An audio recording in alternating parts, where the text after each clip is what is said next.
to What the Why with Barbara Ann, one of RVN's still newer-ish television shows.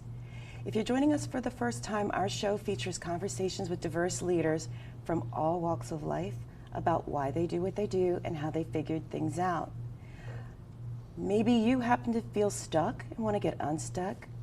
Maybe you are sick and tired of feeling sick and tired. One thing that all of our guests have in common with you is at some point in their lives, they felt similarly and they decided to do something to change or pivot their direction. And today's guest is no exception. Our guest today is Eric Anzalone. Eric is an account and client manager with Pulse One IT, defined by 3 words in their logo: people, technology, and progress. They provide managed IT services and solutions with an emphasis on people and strong relationships. Now, this is the capacity in which I first met Eric through LinkedIn. And had I taken the time to click that See More Experiences, I would have learned a little bit more about the person that I was speaking with. So let's see some pictures and a little bit of video about what I mean. So Eric is an account manager, a customer success manager, but he has this whole other persona. Eric is one of the former members of the Village People. Yes, the Village People. If you happen to look for the biker in this video, you will see that is Eric. Eric was in the Village People from 1995 to 2019, where he was a star on the Hollywood Walk of Fame, toured, participated in Family Feud, did all kinds of wonderful things. Now, what's interesting about that is during the time that he was with the Village People, he also owned his own production company known as Buck and Finch Productions, which he owned since 1998.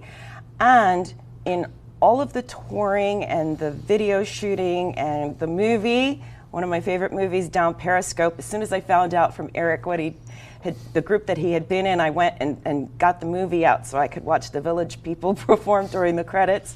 But in addition to that, he also went to school at Arizona State University, where he earned his bachelor's degree in film and media, and then went on to earn his master's degree in American media and popular culture. He has multiple certifications, including being a certified associate in project management through the Project Management Institute, and he has a 120-hour teaching English to speakers in other languages certification, also known as TESOL.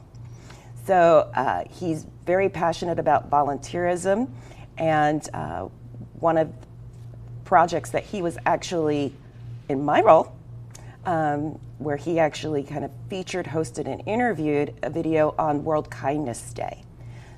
So he is a really multifaceted person with many different careers. So without further ado, please welcome Eric Anzalone. I'm here. What? I know, you're here. I know. So Eric and I, it was like, okay, I think this person must have been my best friend in another life if we had them the minute I met him, and we were supposed to meet for a half hour, ended up meeting for an hour and a half. Yeah, it was. And I did not even know. I was so impressed with all of the other things he'd done. I didn't even know till we got towards the end of the interview, and he kept talking about he was part of the Kings of Disco, and it just wasn't clicking because you do still tour with the Kings of Disco, formerly members of the Village People. That works. So that's the official name. Right. But young Eric growing up, I don't know that you imagined that you were going to be doing all of these different things in the course of your life. So let's start there. One of the main questions I ask all of our guests is, what did you want to do when you were little, Eric? I still want to do it, by the way. Anyone at NASA listening? No. I always wanted to be an astronaut.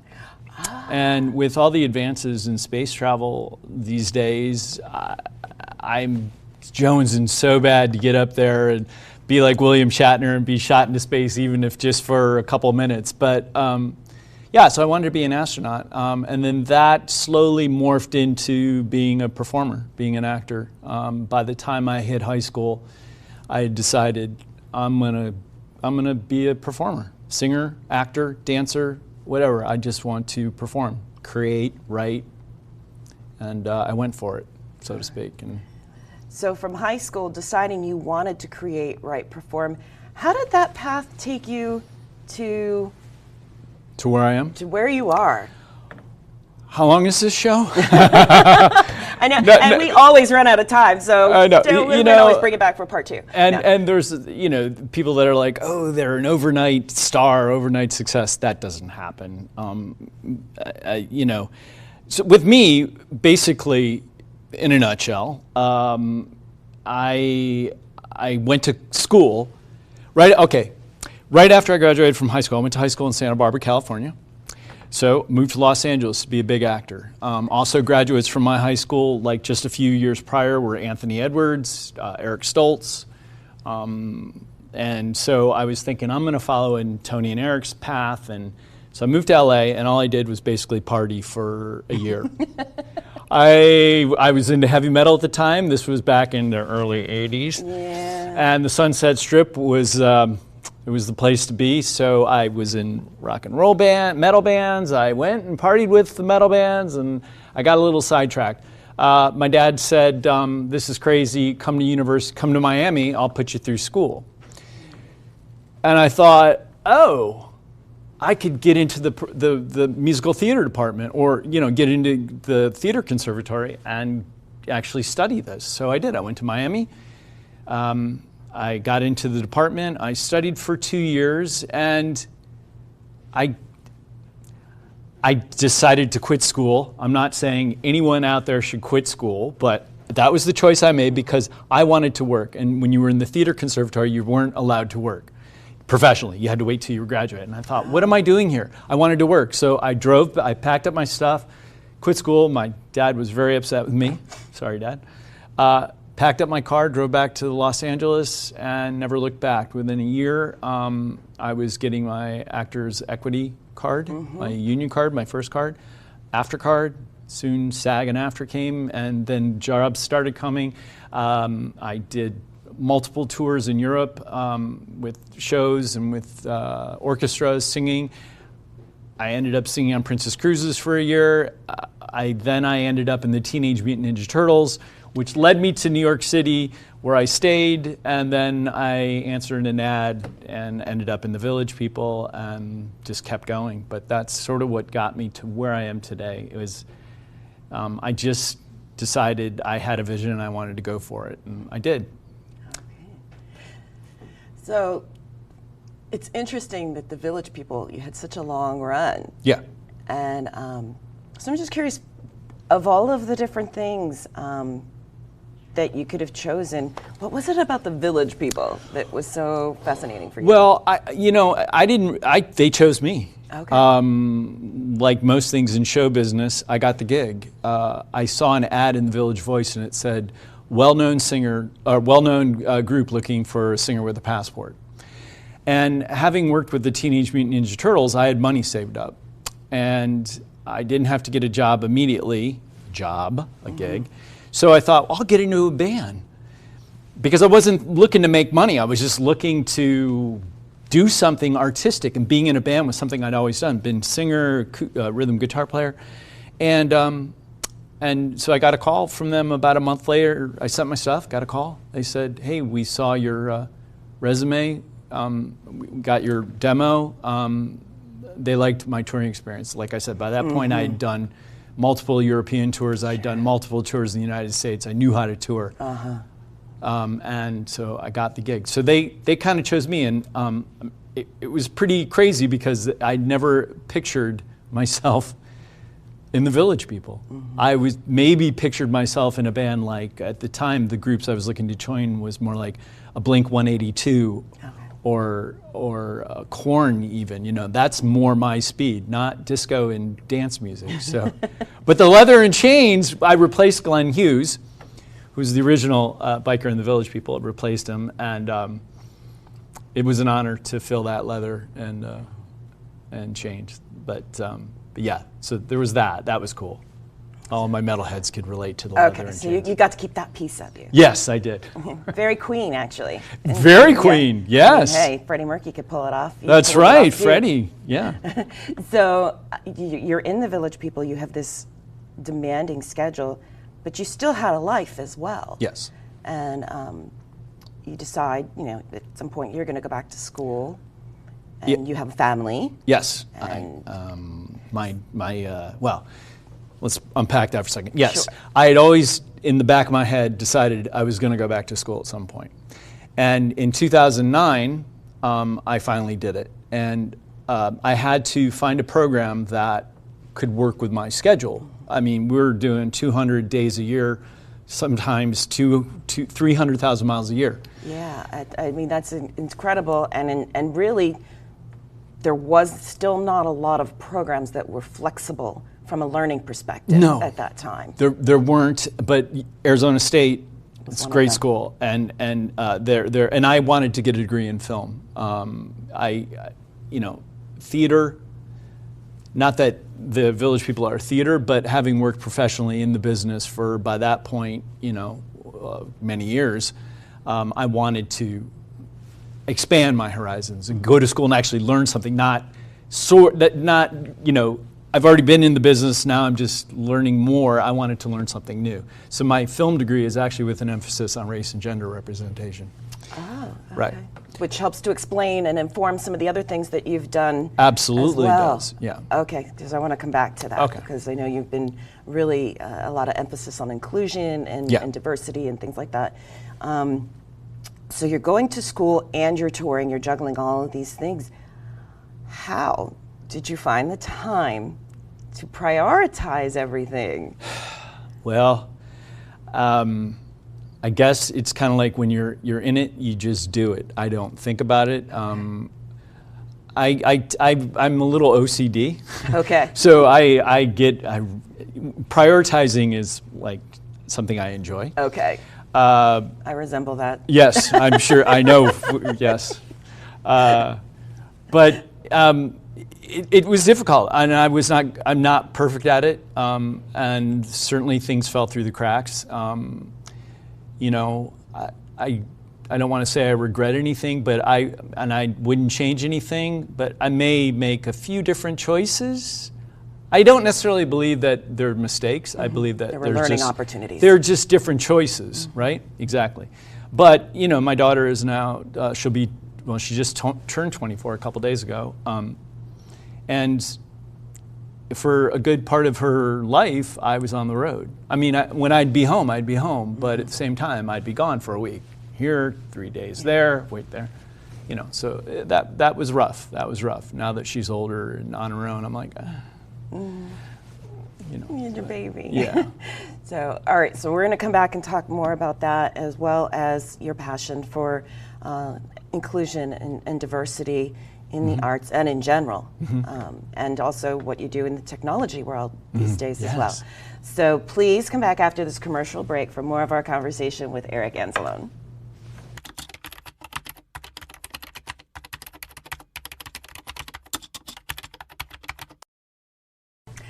Welcome back to What the Why with Barbara Ann and today's very special guest, Eric Anzalone, who is an account and client success manager with Pulse One, and also an internationally owned. Well, they may think, your fans probably do think they own you based on what I saw on Google. But some of them do. Internationally known performing artist with the Kings of Disco, formerly members of the Village People, which pretty much explains that he used to be with the Village People, and more specifically, the Biker.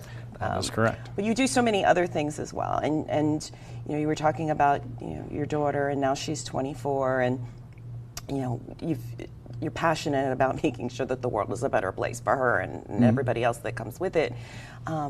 So one of the first things I actually saw you in, short of bringing up the video, was the Kindness Project. Dance for Kindness? Dance for Kindness, the world's World Kindness Day event. Yeah. So talk to me a little bit about some of the things you do along those lines, especially as it relates to trying to expand inclusion and diversity in the different aspects of your work. Yeah, well, I wrote and co-hosted a show called What Matters Most, which we did a special episode on Dance for Kindness. And we tried to find, kind of like you have what the why, what matters most. That was the thing we'd always ask people. And that was my favorite episode that we did with Orly Waba and her foundation and Dance for Kindness. I think that life is all about, living. And when I say that, I mean, one of my biggest faults is I get focused on what I'm doing and I forget to just stop and smell the roses or feel the sunshine on my face. And then I think about how blessed I am, and a lot of people I know, and we're able to stop and smell the roses and feel the sunshine. But you give me way too much credit, because that's something that took me to figure out as well. Well, but that's something we're blessed to be able to do. Yes. That. There are a lot of people in this world that aren't. They can't. They're just worried about getting by, or because they're a different race or different religion. It's not the same. No, it's not. And we're not all in the same boat, and even those who are in the same boat don't necessarily have the same oars, the best seats, however you want to describe it. We're all coming at this from very different perspectives, very different places. Yes, we are. Very different starting lines and different resources along the way. Right. So getting back to the episode you were referring to, I put a lot of time into that episode. It was a world event where everyone was involved, and it was just about dancing together. I mean, something basic like that. And I found it fascinating and inspiring, and actually won a little Telly Award, bronze for Telly for editing. I mean, I really put in a lot of time in that. But I think it's very important that we recognize that, we're not all the same, right. But we're all in this together, That's true. I mean, that's the big thing. I mean, we're short of them colonizing Mars or the Moon. Right. We're kind Which of I want to go. I want to go there. Yeah, I'd really like to go too. It's funny because I wanted to be a billion things when I was little, but astronaut was definitely on that list. Who would you say were 2 or 3 of the most influential as part of your journey to where you are now? Well, this is easy, and it's got to be, my parents, both in their own way. They pushed me on my way without getting too much involved, which I appreciated. If you raise your children correctly when you let them go, hopefully, Samantha, I'm watching, they make the correct or the better choices. Definitely my parents,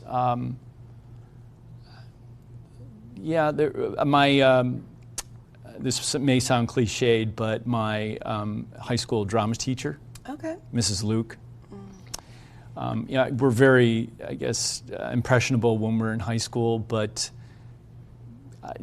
what I learned from her, and I'm going to expand that to my University of Miami years with Buckets Lowry, my acting coach, my acting teacher at University of Miami. He definitely, the best acting teachers teach you about your craft, but you learn so much about yourself and the world around you if they're doing it correctly.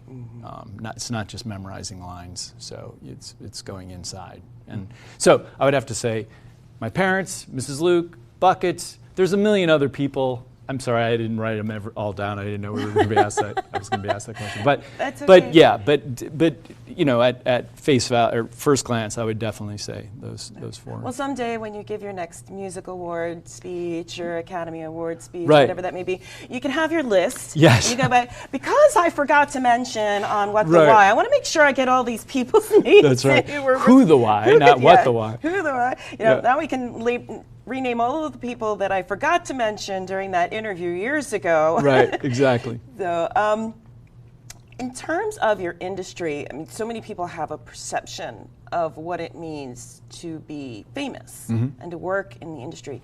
What would you say is one or two of your biggest lessons learned about the business itself? Because there's probably some people out there, my nephew may be one of them, he's finishing up his degree in film right now Right. at a local university and has been working in this space for the past 10 years.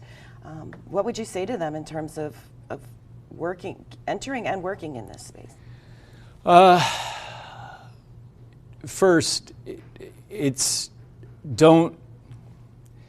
how do I put this? If you're in it for the money and the fame, you're in it for the wrong reasons. Not saying that you won't have money and you won't be famous, but when you get to the end, if that's all you were in it for, that's kind of empty. You gotta love it because it's not easy. Again, it's not easy. The fame part, and with the Village people, nobody really they would know that we're a band, but they wouldn't really know who we were, but we'd all be together unless we were in our costumes, then it was pretty obvious. But we always knew that the persona of the band was bigger than we were. I'm just a dork who wears leather and chains. That's the way I like to put it. I look cool. A heavy metal dork. A heavy metal dork. I look cool, but yeah, really, I'm just a nerd, and one of the things is don't lose your confidence. Artists tend to beat themselves up a lot. Just do what you do as well as you can do it, and let it go. Don't overcorrect.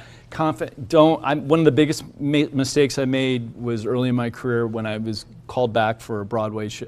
I was like my second or third callback for a Broadway show, and I didn't like the way it went.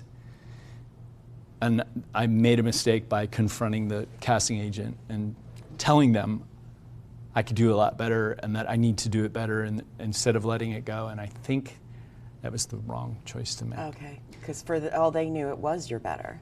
Right, and had I just kept my mouth shut, but I kind of went out of my way to do it, and then I kind of looked weird, and that was awkward. Don't ever do that.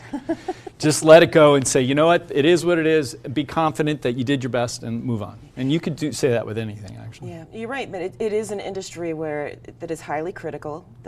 Everything's about the external, so it's fantastic that you had an acting instructor Right. who helped you focus on the internal so Right. that you would have the strength to do that. But it does take strength to be Yeah. able to keep going. So how did you find the strength to overcome the fear to keep going when you did run into situations like that? You just dig down and you find it. Probably by not dwelling on the situation and just focusing on, again, this is what I chose to do. This is what makes me happy. So just do it. And again, I've transferred it into what I do now as an account manager for Pulse One. We put people first. Mm-hmm. And that's no joke. We're a managed service provider. Everyone's got IT problems, but there's always a person behind that computer. There's a company that owns that firewall or server, and they've got this idea. It's all people driven. So as an account manager, I get to talk to people, communicate to people. Again, it's connecting. That, for me, that's what it's about. It's not about computers or servers or firewalls. It's the it people. is, but it's the people. Because that's what I'm hearing. I'm hearing somebody who is happy just connecting and being passionate and helping or entertaining or enjoying people, whether it's with Pulse One or when you're traveling around the world. You've found your why and your happiness in that. Yeah.